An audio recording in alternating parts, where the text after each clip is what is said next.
Hey everyone, welcome back for another deep dive. Yes, hello. This time we're tackling a topic that I've been really kind of fascinated by recently, and that is blockchain and Zakat.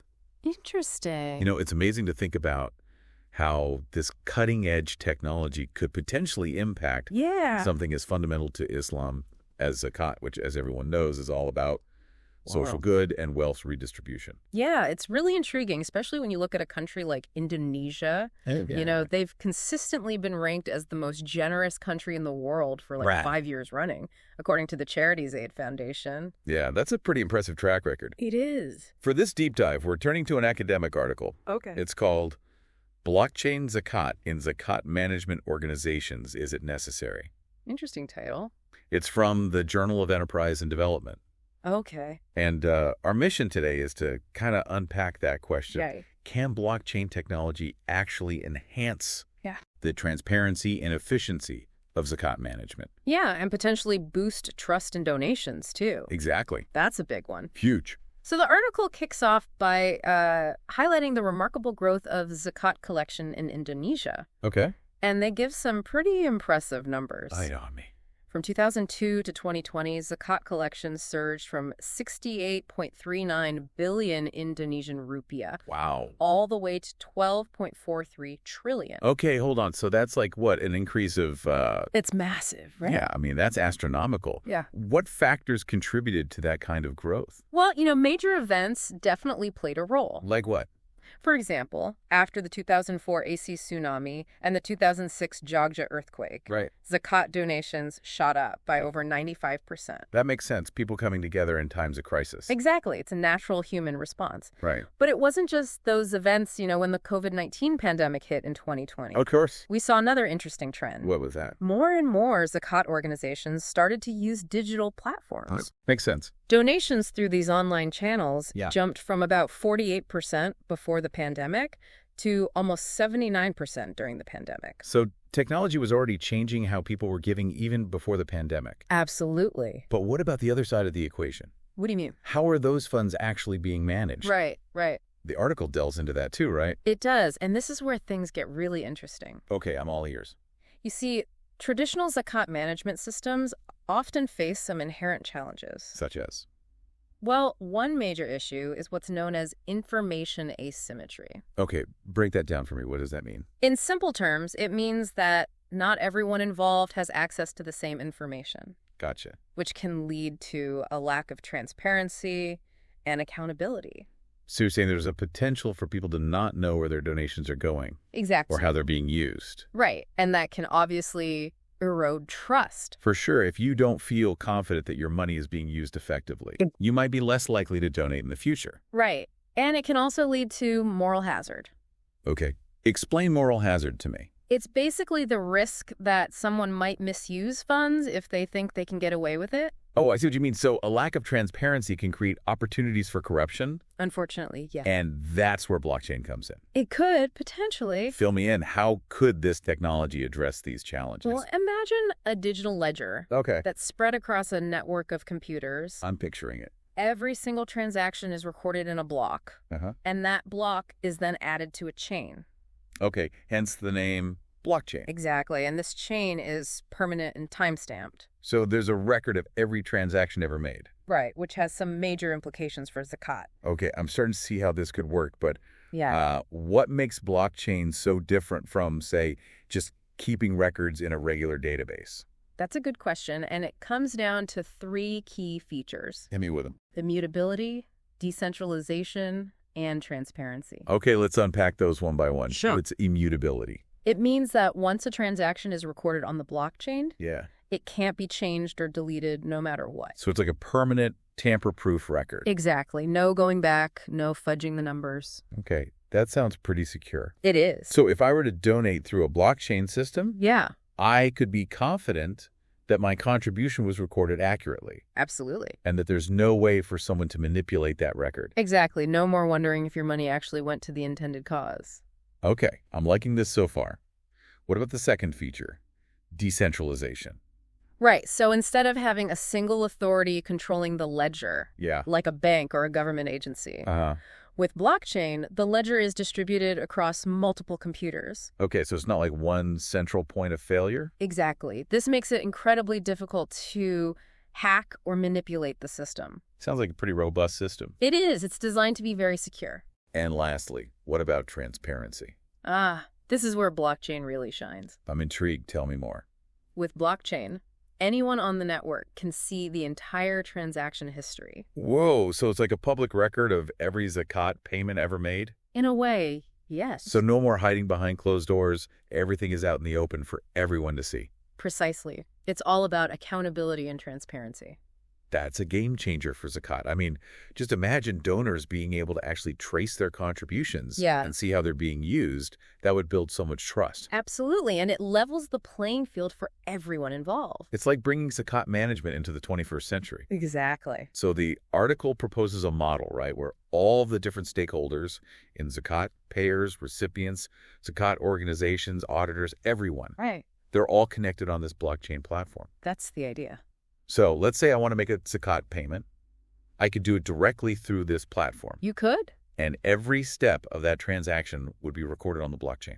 Every single step. No more paper trails. Yeah. No more relying on someone else to tell me what happened to my money. Right. You could track it yourself. Wow, that's incredible. That level of transparency could really revolutionize how Zakat is managed. It could. But are there any real-world examples of this in action? Is anyone actually using blockchain for Zakat management yet? Well, not fully fledged systems yet, but we are seeing similar concepts being applied in other areas of charitable giving. Like what? For example, there's a social marketplace in Italy called Charity Wall.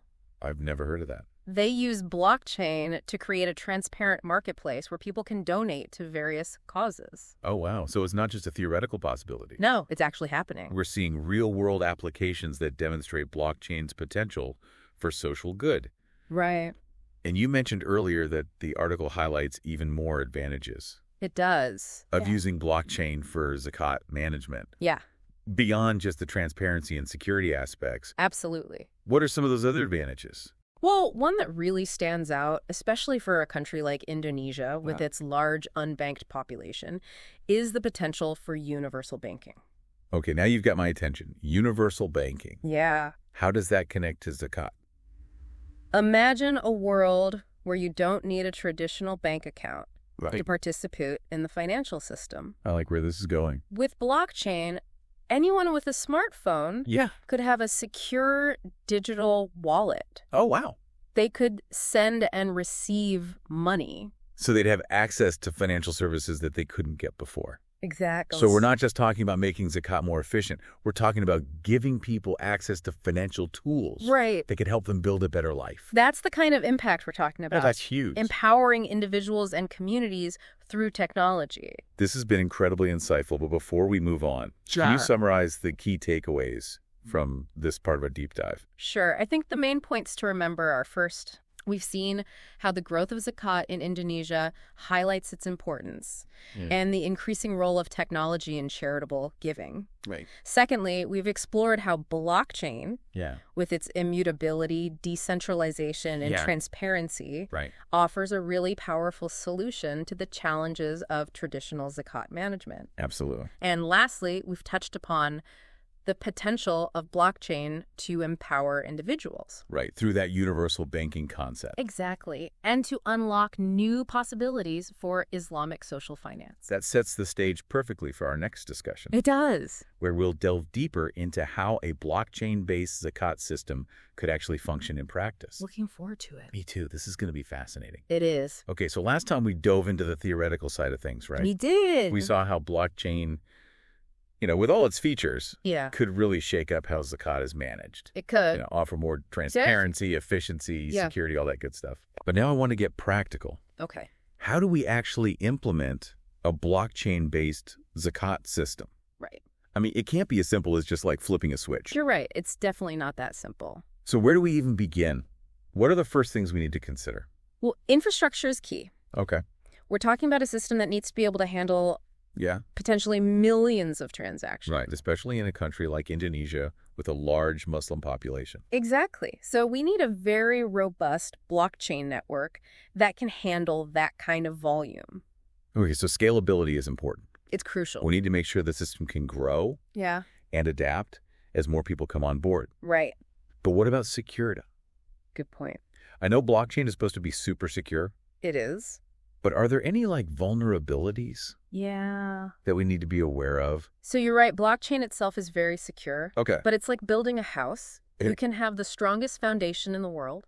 But if you have a weak roof, the rain's still going to get in. Gotcha. So it's the same with blockchain. Okay. The applications that we built on top of blockchain need to be designed and implemented with security in mind. So we need those top-notch cybersecurity experts. Absolutely. To make sure that the system is really protected. Because we don't want any breaches. Of course not. Data leaks. Right. Especially when we're dealing with such sensitive information. Exactly. About donors and recipients. Yeah, data privacy is paramount. Absolutely. We need to have regulations and protocols in place to ensure that all personal information is handled responsibly. Makes sense. And in line with data privacy laws. Okay, so it sounds like this is a pretty complex undertaking.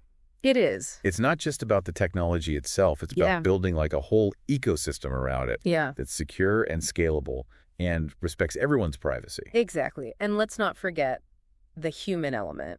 Oh, that's a good point. For blockchain Zakat to really work, we need to make sure that everybody understands it. Right. We can't just assume that everyone's going to embrace this new technology overnight. No, definitely not. So how do we get people on board? Education. Okay. And awareness. So clear communication. Maybe some outreach programs, training sessions. All of that. To help people get comfortable with this technology. Exactly. We need to build trust and confidence in the system. Okay, so those are some of the challenges. Yeah. But let's look at the flip side. What are the opportunities? Right. What opportunities does a blockchain-based Zakat system create? The potential upside is huge. Okay, I'm ready. Give me the good news. Well, think about the increase in efficiency and transparency we talked about earlier. Yeah. Imagine Zakat funds being distributed quickly and smoothly. Okay. With every transaction tracked and auditable. That would streamline the entire process. It would. And make it much more accountable. It would mean less bureaucracy. Yes. Less wasted time and money. Less overhead. More resources going directly to those in need. That's the goal. That would be revolutionary. It would. And then there's the potential for global reach. That's right. Blockchain doesn't care about geographical boundaries. Yeah, it doesn't. Someone in the U.S. could donate directly to a Zakat project in Indonesia. Or vice versa. Exactly. We could see this more interconnected, collaborative global community. Built around Zakat. That's a powerful idea. Imagine the impact we could have. Right. If we could connect donors. Yeah. With causes they care about anywhere in the world. It could transform global Islamic philanthropy. Wow. And with that global reach comes the possibility of attracting more investment and funding for social good projects.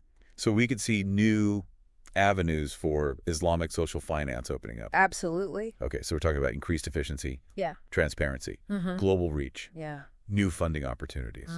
It sounds like blockchain could unlock a whole new level of impact for Zakat. It really could. And then there's the innovation aspect. Right. Blockchain technology is constantly evolving. It is. I mean, we're only just scratching the surface. They are. What it can do. So who knows what amazing solutions we might come up with as this technology matures. It's like we're on the cusp of something really exciting. We are. But, before we get carried away with all these possibilities, we need to remember that we're dealing with something as important as Zakat. Of course. There's an ethical dimension that we can't ignore. You're absolutely right. So what are some of the ethical considerations that we need to keep in mind? Well, one of the most crucial aspects, I think, is ensuring fairness and equity. Yeah, so we were just talking about, ensuring fairness and equity. Making sure that we don't create a system that inadvertently excludes or disadvantages certain groups. Yeah, absolutely. Everyone should have the opportunity to benefit this technology, regardless of their background or their tech skills. Exactly. We need to be really mindful of any potential biases that might be built into the technology or even the way it's implemented. Yeah. How do we ensure that blockchain Zakat is truly accessible to everyone? Well, it starts with education. Okay. And outreach. Making sure people understand how to use it. Exactly. Yeah, and what benefits it offers. Right, and this might involve offering training programs, translating materials into different languages. That makes sense. Working with community leaders to spread awareness.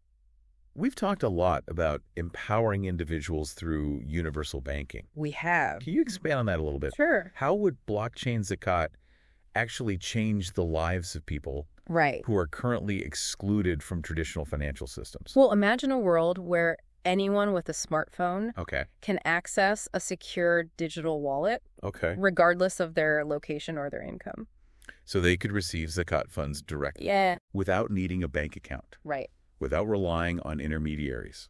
It opens up so many possibilities. It's like giving people the keys to their own financial future. It is. They could save money securely, participate in the formal economy, maybe even access microloans or other financial services that they just couldn't get before. It's about empowering people. Yeah, and when it comes to Zakat, it means recipients have more control over how their funds are used. Exactly. Right? They can make choices that best meet their needs and their aspirations. Absolutely. It's a shift from dependency to empowerment. It is. And this empowerment could extend beyond individuals to entire communities, right? It could.